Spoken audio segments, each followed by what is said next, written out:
reizi nedēļā par to, kas aug un dzīvo dārzā. Raidījumā Kas dārzā? Pie mums šorīt ciemojas pieredzes bagāts dārznieks Rudolfs, kurš man iemācīs, kā pareizi ābeles potēt.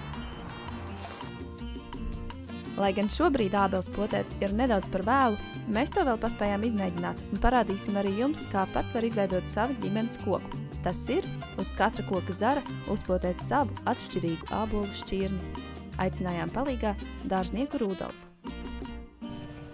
Priekš potēšanas jābūt ļoti asam nazim.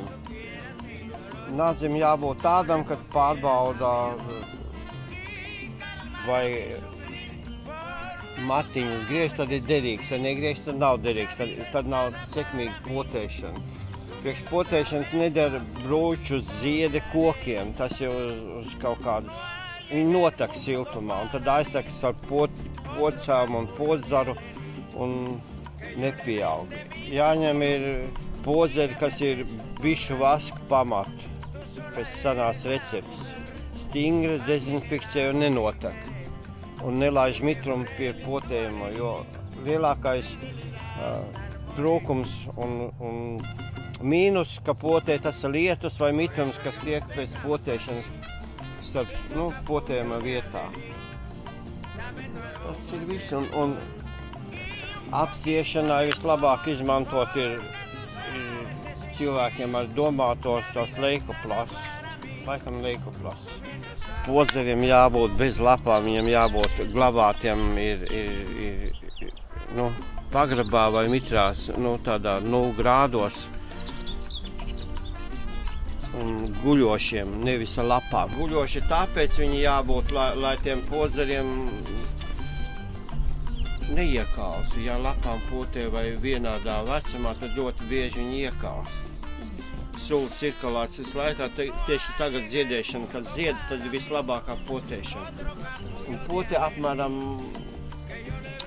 30 līdz 50 centimetri no pamata, no stumbra, lai neiznāk pat tuvu pie stumbra potēt. Vispirms mēs nogriežam vai potnās vai ko ļoti līdzam to, ka ir tīra un ļoti gludi. Jo zāģis tomēr to mizu tāpat ar kambiju un koksni saplūksnē, kas traucē pie rētaudu veidošanas. Un tad tagad mēs iezīstam. Droši jāspēj spēki. Un uz vienu pusi ļoti labi izdevās, un uz otru pusi. Ka nokrep, ļoti labi. Un tagad podzers ir. Podzers labāk turiet šitā stingri ar rokām, un tad uz savu nāzi arī piespiežiet pie zara mazlietiņa, vāciet uz savu pusi. Es noteikti kaut ko sačakarēju. Nekāpēc? Roku pretī nekādā ziņā. Nē, tas pamāc. Viņš tikai mīzumā. Tur jāpatrenēs. Es nogriezīju šitā, jums neiznāk. Šitais nāk, Jo redzēt, vajag tā, lai šeit ir miziņi, jau plāns. Te ir pa biezu, redz? Es parādīju šitā paņemam. Tagad ir pareizi. Un to galu lieko nogriezt, un tagad liekāt. Tā, iekšā. Es neko neskarošu klāt. Ar nāzi pavariet vaļā mazlietiņu, mazlietiņu. Un tagad līdz galam. Kas tur notiek? Vēl pa daudzi. Tā, vai pāris milimetri. Tas zariņš ir gatavs. Atkal pavaram mazliet, lieciet iekšā.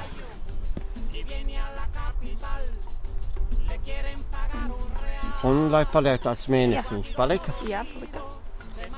Un tas Tāds pats. Un tagad vantu. Redzēt, kā ir no augšas. Jā. Jā. Un to galu, kad tiniet no sākuma pieturiet. Šo te pieturiet. Jā. Droši tā novelciet diezgan stingri, nebaidieties.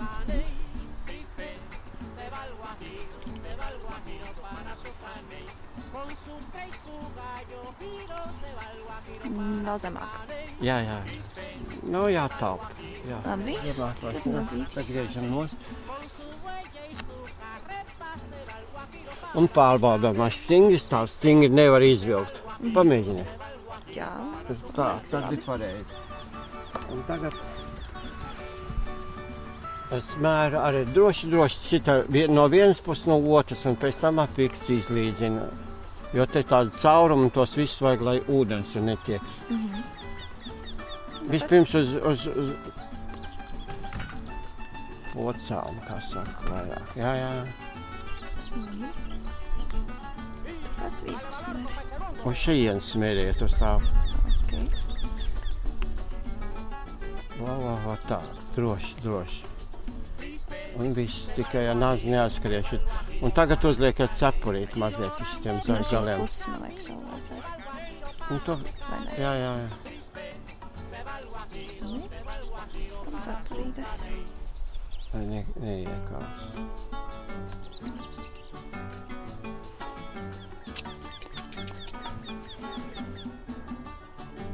Labi.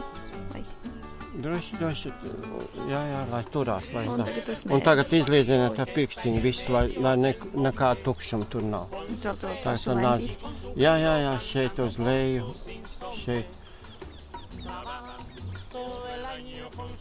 Ap podzariem ar pirkstiņu tā ļoti uzmanīgi, lai tur nekāda mitrumas netiek klāt. Tas ir gatavs, izdevās, apsveic. Pēc lieldienu rodājuma, tad zaķis. Jā, tāds bija sausiņš izskatās. Viņš ir jāsako līdzi un jāsāk pieaugt, tas ap jāņem vai kā 10-15 centimetri, tas tajā, ko mēs aptinām, lentai vajag iegriežam taisīt. Tā uzmanīgi, nevis lai savainot koks, bet tikai lai pārgriestu pār to lentu, lai ir, kur viņš augot sāks palikt stresnāks un tad iegraužās. Mūsu dārzs ir sakots. Atliek gaidīt ražu.